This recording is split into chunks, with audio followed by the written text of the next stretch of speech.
Good morning, everybody, or I should say good afternoon, or maybe even good evening, depending on where you are in the world right now and where you're learning from. My name is Joey Shalizi, and I am doing a book review for my organizational theory class. First of all, there's an agenda here. We're going to start off with displaying the title page, moving on to the main topics, and then going into the topics each individually and in detail regarding some of the theories, applications, and significances for each of these topics. Start off with the title page. Started off with a quote: "Change begins at the end of your comfort zone." You'll see by the end of this presentation why this quote would be relevant to my book review. So we were asked to identify three specific concepts. So the concepts that I've chosen for my presentation is organizational change, cooperativism, and business strategy. Organizational change is the process by which an organization moves from its present condition to a desired state, in particular, improving its use of resources and its struggle to continue to create value and survive. No better concept to use than what's right now going on with the pandemic and obviously the changes that are being made to the workforce and the workplace all around the world. Cooperativism is a form of organizing based on an autonomous and voluntary association of people. Producer cooperatives are owned by members and are usually democratically run. And last one that I will be exploring further is business strategy, which is a plan for achieving its goals, managing environmental demands, maximizing core competencies, and putting into place the organizational processes and practices necessary for achieving those goals. So the first one we're going to start off with is organizational change. The objective of organizational change is to involve changes in a company's structure, strategy, policies, procedures, technology, or culture. The change may be planned years in advance or may be forced on an organization because of a shift in the environment. That could be related to maybe technology or something.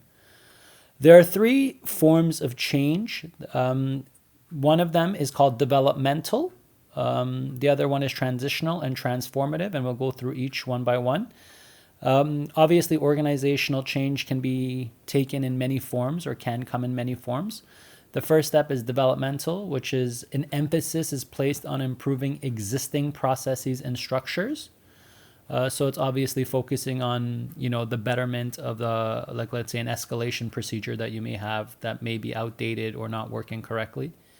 Transitional, which means a push towards a well-defined and established known state of affairs. So it's obviously the transition between moving from something old to something new and being in the moment and deciding on what those are and maybe heading towards that objective. And last one is transformative, which places an emphasis on creating a new state of affairs. So moving from one model to a completely separate model of change. In the last 3 decades, there has been a lot of theories and strategies surrounding the concept of change. Some of these include action research, organizational development, and appreciative inquiry. So obviously, for the purposes of this presentation, I'm going to only focus on appreciative inquiry. So appreciative inquiry is a theory, methodology, and a process of organizational and social change.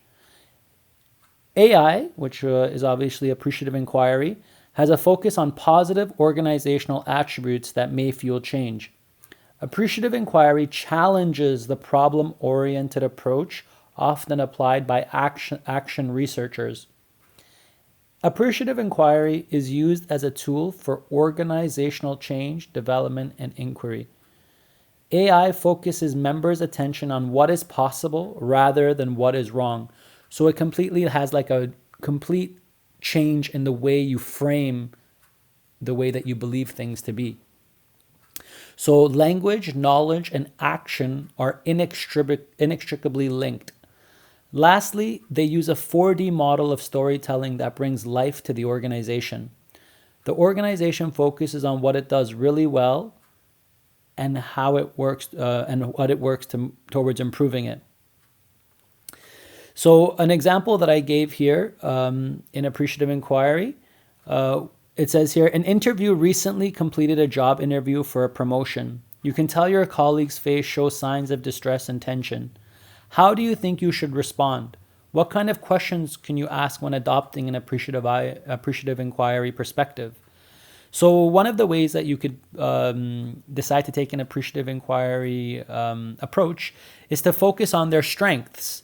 So maybe asking the interviewee, what did you do well during the interview? If you notice that they show signs of distress and tension.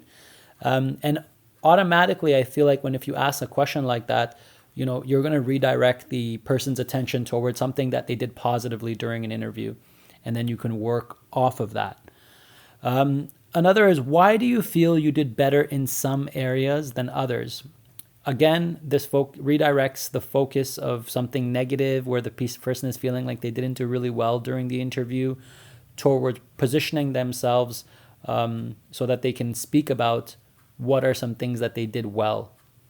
So it's a matter of language being a driver for organizational change. And, the best quote that I ever heard was, we do not describe the world we see the world we describe, which was something I'll always remember because basically the world means nothing without us really creating the meanings for it. So I think it's really, really important that we use language as a tool to be able to change the world and change our organizations and change ourselves. So this is why I chose appreciative inquiry as the theory for organizational change. Okay. The next one is called, the next concept I've decided to choose is cooperativism. The objective is a cooperative is used to realize the economic, cultural, and social needs of an organization's stakeholders and its surrounding community. Cooperatives often have a strong commitment to their community and a focus on strengthening the community they serve. So some of the theories, application, and significance is that cooperativism challenges the dominant capitalistic economic entity, which economists describe as a capital-managed firm. CMF means that capital owners can exercise direct or indirect control over the production process. Labor management firm focuses on members. Members of an LMF own the cooperative by having individual equity or by having social properties. In this case, members therefore can exercise direct or indirect control over the production process. So as you can see, we move from one focus of capital being the director of decisions, and capital owners. And the second one is obviously the workers who have a stake and a say and a direction on how things are going to work out within the organization or the company. The benefits of cooperativism are three. The first one is it increases worker control over the firm, which can lead to social justice and economic life. Number two is labor management firms can be a means of decreasing worker alienation from the means of production. And three, labor management firms are viewed as a mechanism for increasing worker identification with the interest of capital, which has the impact on increasing economic efficiency. So CMFs operate under a profit maximization objective, while labor management firms follow a net revenue objective. The maximization of net income per worker equals revenue less other costs divided by the number of members. Cooperatives usually consist of a general assembly and a board of directors. One of the most well-known cooperatives is the Mondragon in the Basque region of Spain. Mondragon comprises a number of cooperatives in four main sectors. They focus on industry, retail, finance, and knowledge.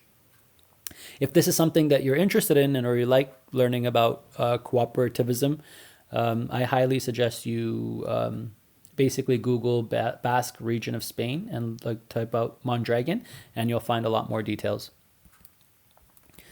Lastly, the third takeaway that I chose to do is business strategy.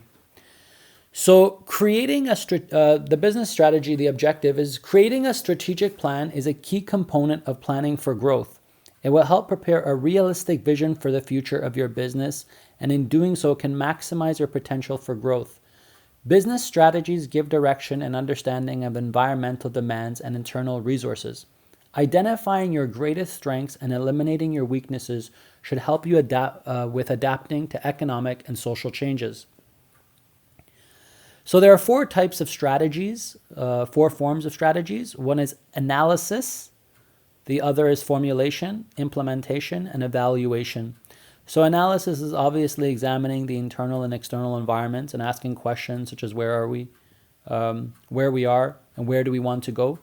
Formulation focuses on how do we get there and what do we do on the way, which are what are your long-term strategies and what are your policies and procedures.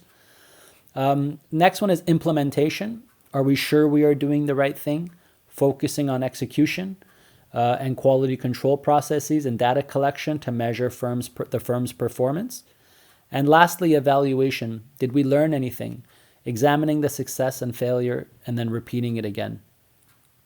So some of the theory, application, and significance here is strategic thinking is linked to organizational success. Be mindful of how you and your company make decisions.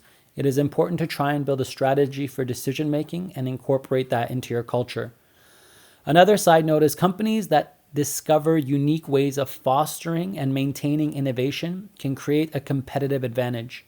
A few ways of fostering innovation are through structure, design, leadership, and culture, which are all a part of your business strategy.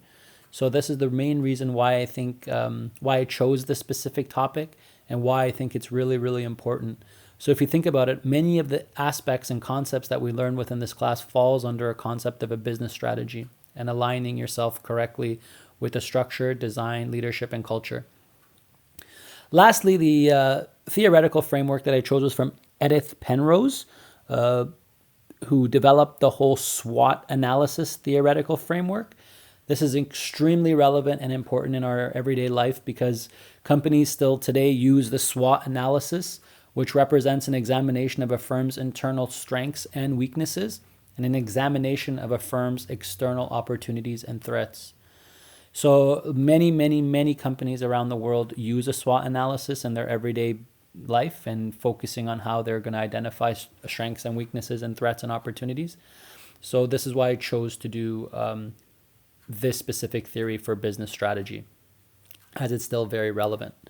So these are my three major concepts, and each one of them had a specific theory relevant to the concept.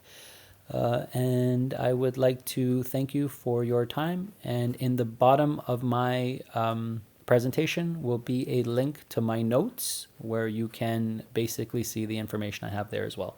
Thank you very much and have a wonderful day. Take care.